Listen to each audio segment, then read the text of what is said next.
It was the week before Christmas, and all through the house, a creature was stirring. And boy, what a rat.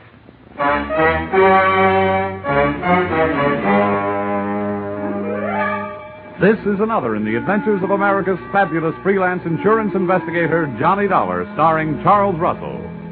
At Insurance Investigation, Johnny Dollar is only an expert. At making out his expense account, he's an absolute genius.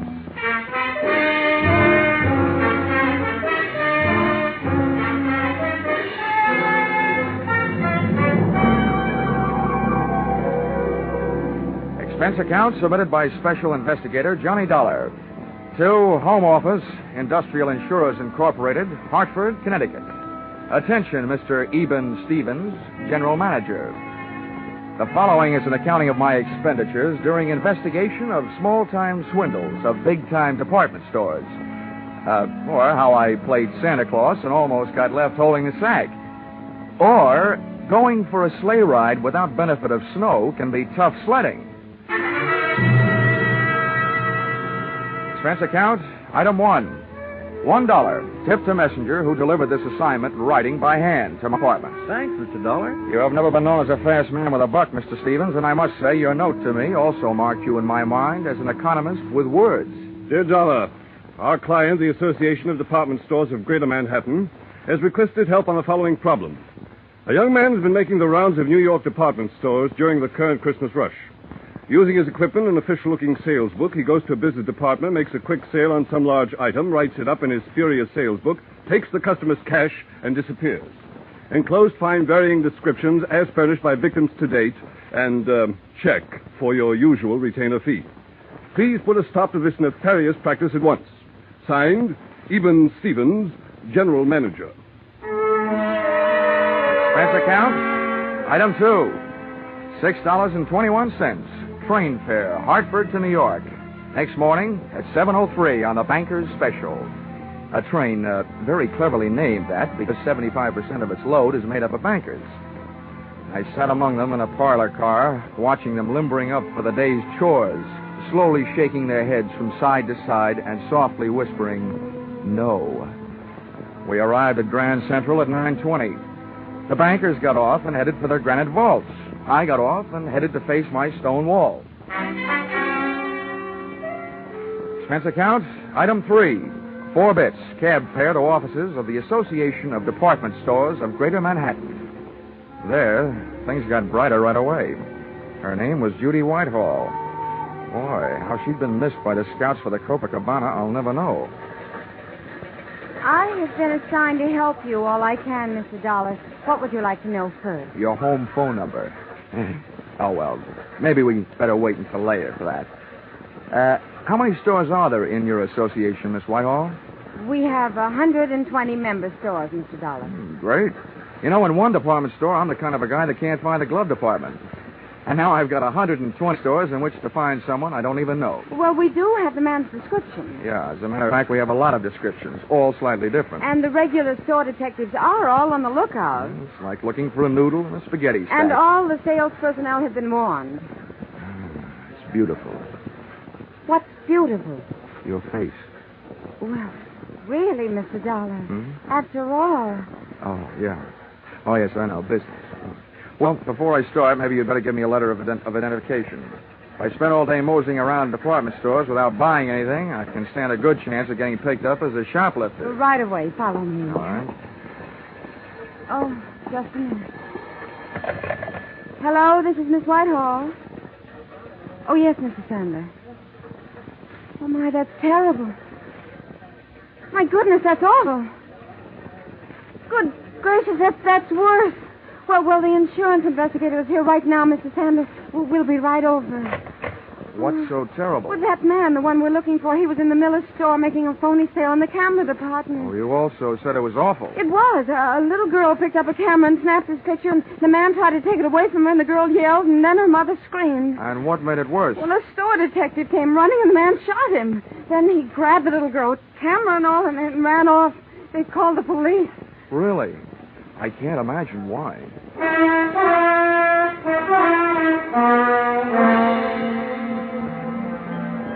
The A mob scene in the Miller store would have made the Notre Dame backfield holler uncle. Christmas neckties were selling like hotcakes. Only compared to most of the ties, a hotcake would look better on you. The camera department was on the mezzanine, and the store manager, Mr. Sander, was on a rampage. Why doesn't somebody do something? Why can't they find him? I've got men posted on every door. He's in this store somewhere, and... Oh, Miss Whitehall, it's about time. Who's this? Oh, this is Mr. Dollar, Mr. Sandler, from the insurance company. Well, I tell you what you can do, Dollar. I've already got 20 policemen running all over the store. It's absolutely ridiculous, preposterous, and fantastic. That's what it is. Also amazing. Now, tell me, Mr. Sandler, about that little girl who picked up the camera and snapped the culprit's picture. Did they find her yet? They certainly did, in the rug department. She'd been shoved in the middle of a pile of 9 by 12 Orientals on sale at $123.50. She was scared, but not hurt. Now, the girl was found without the camera, I suppose. Oh, naturally, but the camera wouldn't do us any good. After all, I'm sure the camera didn't have any film in it. They never do when on display. Well, how about the store detective, the one who got shot? In the hospital, Miss Hall. They'll call me here as soon as they find out how badly he's been hurt. Well, look, getting back to that kid, was she able to give you a good description of the guy who grabbed her? She hasn't stopped crying long enough. Well, how about her mother? Neither is she. Well, where are they now? They're in my office. That's why I'm staying right here.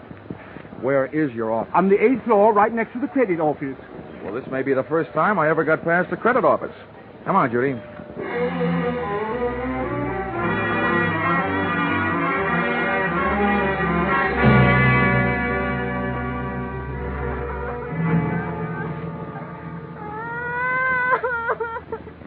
Oh, Bobby, come on.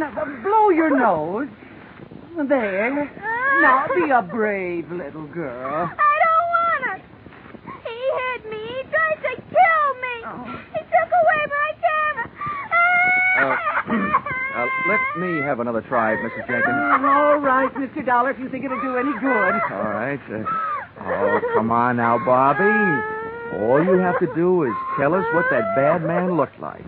We'll get him, and then we'll fix him. Come on now, huh? I don't want to. He'll kill me. I'm beginning to think he's got a point. Okay, Bobby. Okay. Just a minute now. Oh, Judy. Here. Yes, Johnny? Looks like as a child psychologist, I'm nothing. At this point, I feel like telling little Bobby to go out and play with some old razor blades. Got any suggestions? Well, it is almost Christmas. Yeah. And one thing little girls don't want to do at Christmas is get in wrong with Santa Claus. Ah, gotcha. Good gal. Where do we find Santa Claus? In the toy department on the 5th floor. Well, give me about 5 minutes to explain things to Santa, and then bring Bobby down. All right. Oh, Bobby! What? Do you know what happens to little girls who make Santa Claus mad at them? Yes. What happens? They don't get to look at television before they go to bed. I mean, at Christmas, what happens? They don't get any toys.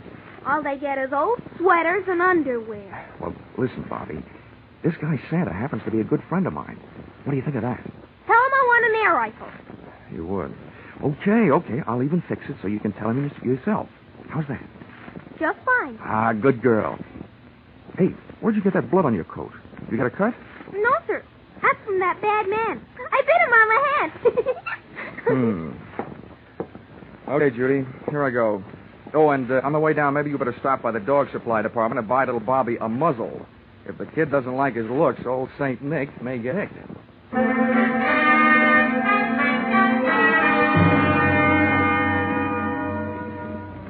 Department stores should have some kind of a congressional medal for salespeople who work in the toy department just before Christmas. I took the elevator down to 5, and when that door slid open... Toy department.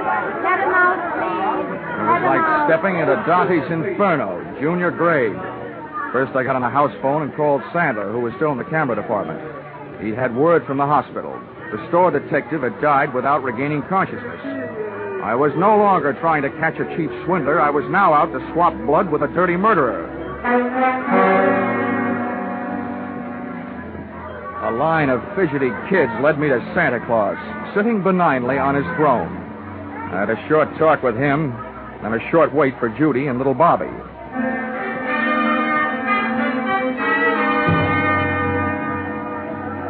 Okay, Santa. Now we've got to make her talk. That is, you've got to. All right, Dollar. All right now, kiddies, you'll have to wait for a moment. We have a special little visitor coming to see me. Hello, Johnny. All set? Yeah, all set. Okay, Bobby, my girl. Now, just let me give you a hoist up into Santa's lap. He wants to ask you a few questions. I want an air rifle. Now, you be a good little girl and answer all Santa's nice questions, and you'll get it. But not where I'd like to give it to you. Now, up you go.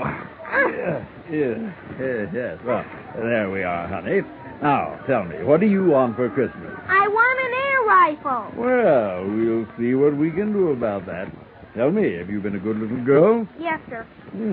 Well, first we'll just have to look up your name in my little black book and make sure. Pretty good. All but one little thing. What'd I do? I didn't do nothing. Well, that's just it. You see, Bobby, I have a note here that today some people asked you what a certain man looked like and you wouldn't tell them. Is that right? I'm afraid. I don't want to tell. They can't make me. Well, Bobby, maybe you and I had better talk this over. If you won't do something for us now, how do you expect it will happen?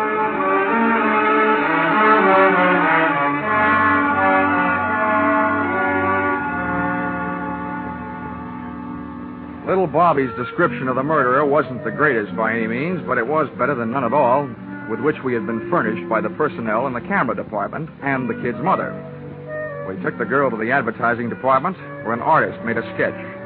Armed with a drawing, we made a tour of the store exits, showing it to the police posted on every door, giving them a rough idea what to look for. A medium-build, pudgy man with black hair. And when they came across such a character, he was to be issued an invitation to show his hands. If he was sporting Bobby's teeth marks, then they'd really know. Well, this chore out of the way, Miss Whitehall and I sank our teeth in a pair of sandwiches in the tea room. The Shopper's Delight sandwich, to be exact. Cream cheese, walnuts, watercress, and pineapple on whole wheat bread.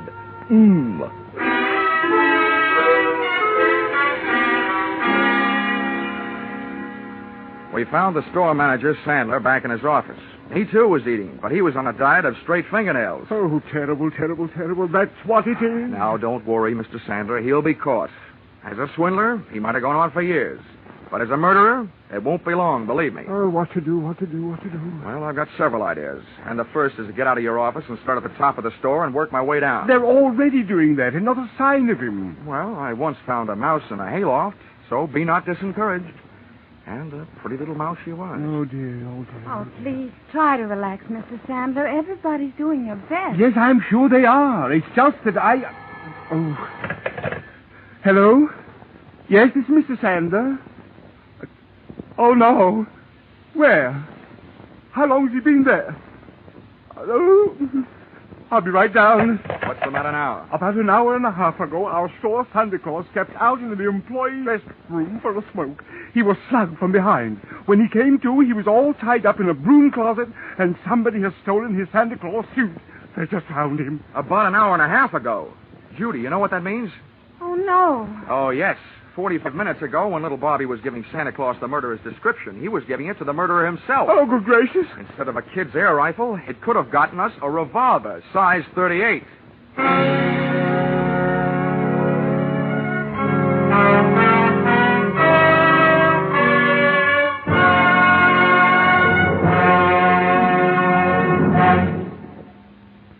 In just a moment, we will return to the second act of Johnny Dollar. But first, CBS is going to bring you one of the biggest presents you ever received from show business tomorrow afternoon, Christmas Day.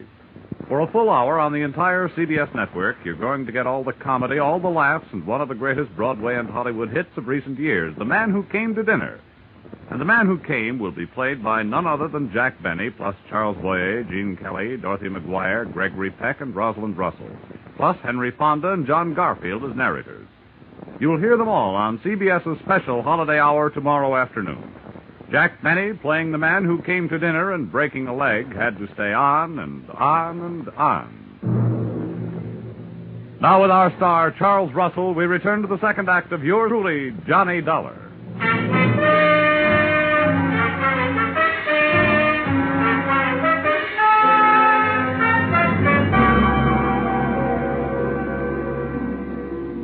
There's no place like a crowded department store for a fresh-made murderer to be on the loose. especially one that's playing Santa Claus for a lot of rosy-cheeked little nippers. I headed back to the toy department, but when I got there, the cupboard was bare. Our lethal St. Nick had decided to give up his red flannel and white whisker hiding place. We found the empty suit in a storeroom, tossed high on a stack of baby buggies. Oh, Johnny, this is terrible. That man's a murderer. What are you going to do? What am I going to do? Now, listen, Judy. By now, there must be 87 cops sifting through this store looking for that guy. They've got 2 cops on every door. Now, all I'm going to do is help them look. This is one of those everybody's problems. You're right. I guess I'm just getting excited. Well, that you have a right to do. Come on, let's get out of here. I've got an idea. All right, Johnny. Mr. Dollars, thank goodness I found you. Mrs. Sandler wants you right away, down on 3. An old lady has just been shot in Junior Mrs. Lingerie. Oh, serves her right for not acting her age. Let's go, Judy.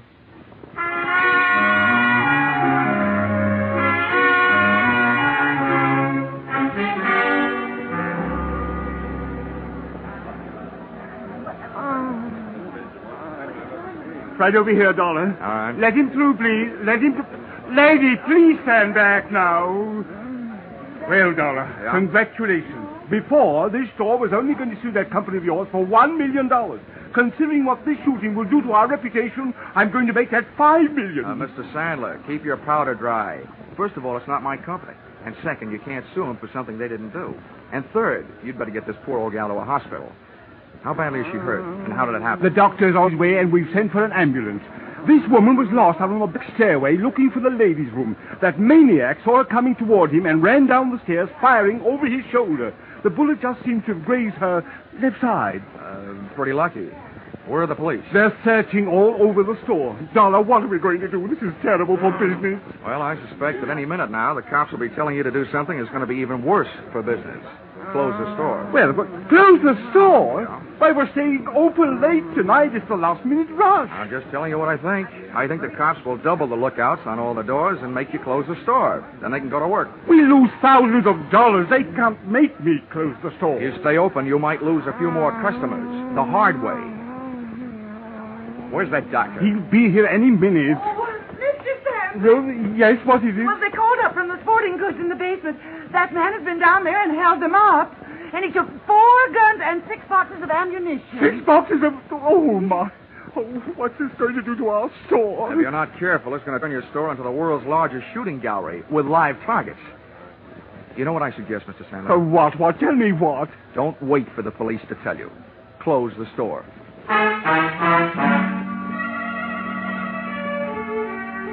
Sandler didn't like it, and neither did the customers, as they filed out of the store past the scrutiny of the police officers, still clutching their unfinished Christmas shopping lists.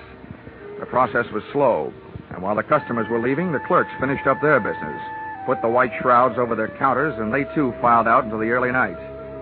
The boys in blue, watching the doors, came up with several men answering the general description of our friend with a loose trigger finger, but none of them had little Bobby's teeth marks on his hands. That made it a 50-50 chance that Mr. Killer was still in the building.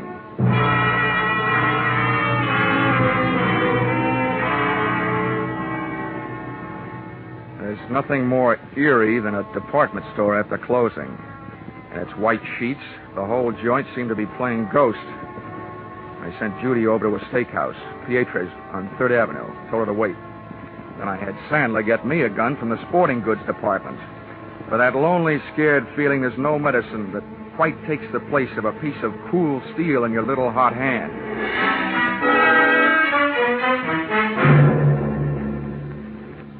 The sergeant, in charge of the police detail, posted men outside all exits.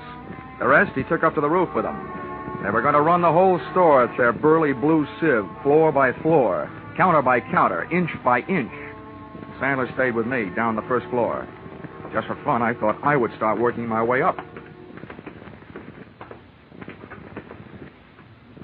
Dollar, don't you think we should get out of here and leave this to the police? Well, I have several goosebumps that agree with you, Mr. Sandler, but I have a very dangerous habit of trying to earn my money. Oh, this is terrible. Now, look, every counter and post in this store is just the kind of hiding place a sniper would pray for. I get paid for this kind of work. You don't. Now, why don't you go out for a nice, safe walk? It's my duty to stay here. I'm sticking with you. Okay.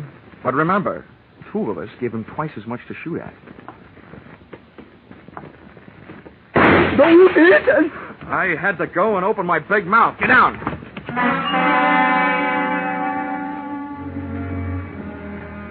Getting down on that floor could have been committing suicide in itself. The killer's bullet had crashed into a showcase, and a sea of broken glass is a risky place to practice diving. Having to swim out of it was twice as bad, but that's what I had to do. Oh, Mr. Dollar. Now, Sandler, keep your head down. Bury your face in that glass, but keep your head down. Yes, Dollar. Tell me what to do, anything but get me out of here. I have a wife and 3 kids. Well, if you'll do what I tell you to do, your wife will go on having a husband, and your kids will still have a father. Yes, just tell me. I don't know exactly where that shot came from, but from the looks of this glass, it must have been from behind us. Now, I'm going to leave you and crawl over near those elevators. While I'm on my way, you rattle around in this glass. Let them hear where you are. Give me about 2 minutes, and then do something to draw his fire. What'll I do? Do anything but one thing. Don't stand up. I'll think of something. You'd better. But don't take any chances. No. But what are you going to do? Take some chances.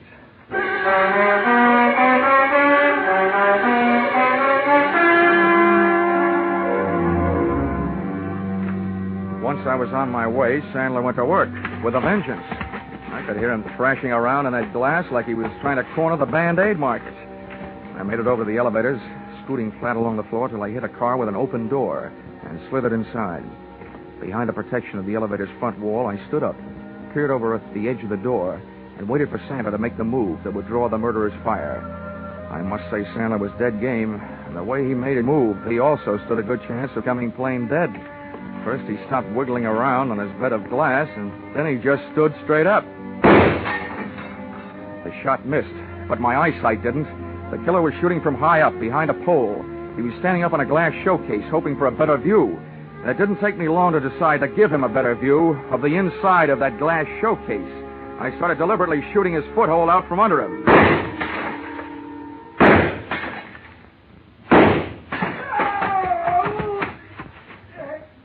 He was bleeding beautifully when I started to run, straight for the back of the store, firing as he ran. As one last souvenir, he threw his empty gun over his shoulder at me. People who live in glass houses shouldn't throw guns. I decided to join the track team and went on the chase. Back out of the main floor, through the employees' entrance, out to the dimly lit shipping department, and its loading dock filled with packages ready for shipment. I could hear him moving around among them. Okay, get your hands up and come out. I'm giving you a chance, but it's not going to last long. Get moving. I don't need your chance. I've got something better. Okay, so you want to play. I think I'll give you a couple of Yuletide presents early, and I'm sure nobody will mind if I open your head before Christmas.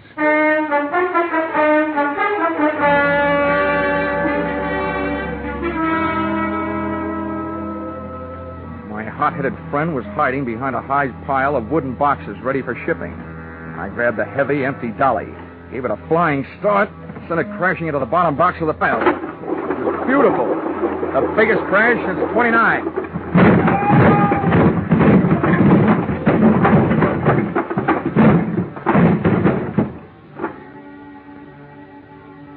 It was a tough fight, but, Mom, I don't think I won. At best, it was a draw. About the 15th time I belted him, he belted me right back. Oh. Then he got his hands on a hammer, laid it across the side of my head. Oh. I got the hammer, did the same for him, and made a hole in one. He fell squarely into a man-sized packing case lying at the foot of the packing bench. I was getting weak, dizzy. I had to hold him. One thing to do. Top a case lying right there. All ready. Nails part way in. Put it on right over him. Nail it on. Good, tight. Good, tight. Good, tight. Everything is turning black.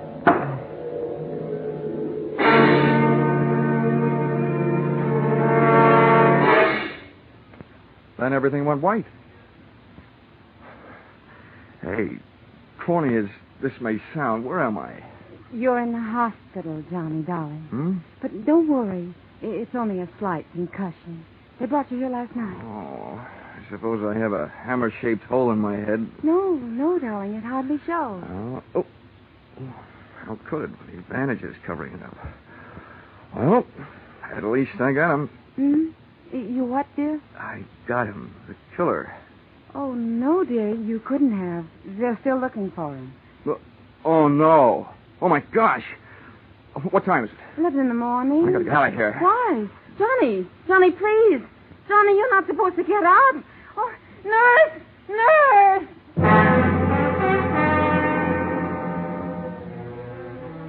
If they let him get away after all my trouble, somebody was going to need a doctor.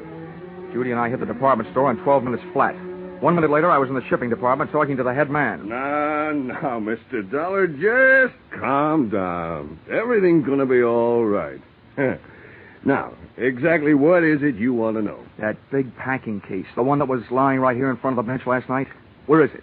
Oh, the great big one? Yes, the great big one. The one about 8 feet long and 3 feet wide? Yes, the one about 8 feet long and 3 feet wide. Well, there was something very peculiar about that case. You're telling me. Where is it? Well, this morning we came to work. The boys saw it all packed up, so they put it on the truck for upper New York State. Oh, no. Oh, indeed they did. But what was peculiar about it, even though they found it all ready to go, later on they found all the merchandise that was supposed to go in it lying around loose. It had never really been packed. Well, then quick. The least you can do is tell me where it went. Well, now that I can do. That box was the boss's big annual charity shipment of goods. That particular box is on its way to some of the unfortunates who'll be spending this Christmas away from home. All right, so where is it? By now, it should be at the New York State Prison, up in Ossining.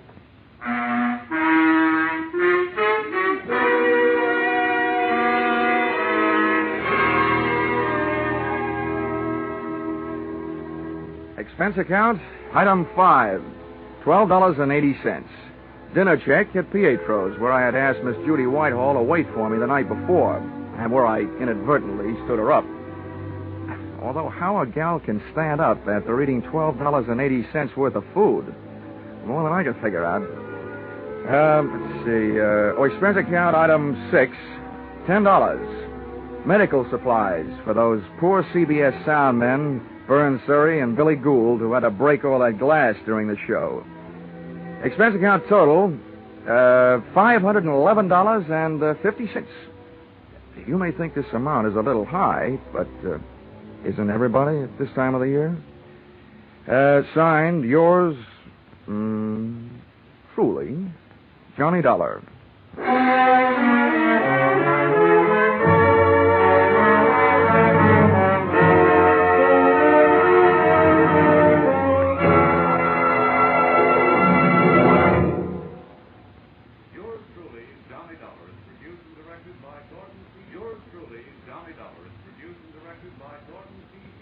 Stars Charles Russell.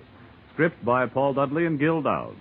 Featured in the cast were Jay Novello, Georgia Ellis, Marlene Ames, Parley Bear, Paul Duboff, and Connie Crowder.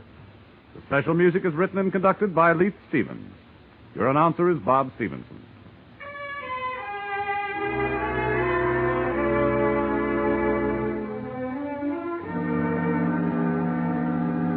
Be sure to be with us at the same time next week when another unusual expense account is handed in by Yours truly, Johnny Dollar.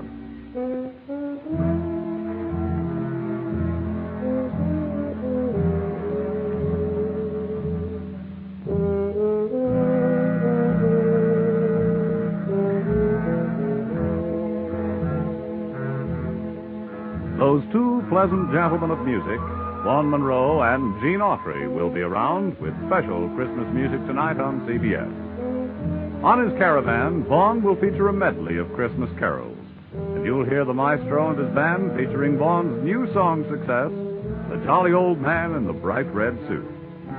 Gene Autry will bring you Christmas music and the Christmas Eve story, Western Style. Be sure to hear these two Saturday night CBS stars, Vaughn Monroe and Gene Autry, on most of these same CBS stations. Now stay tuned for Vaughn Monroe's Caravan, which follows on most of the same stations. This is CBS, where yours truly, Johnny Dollar, meets adventure every Saturday night. The Columbia Broadcasting System.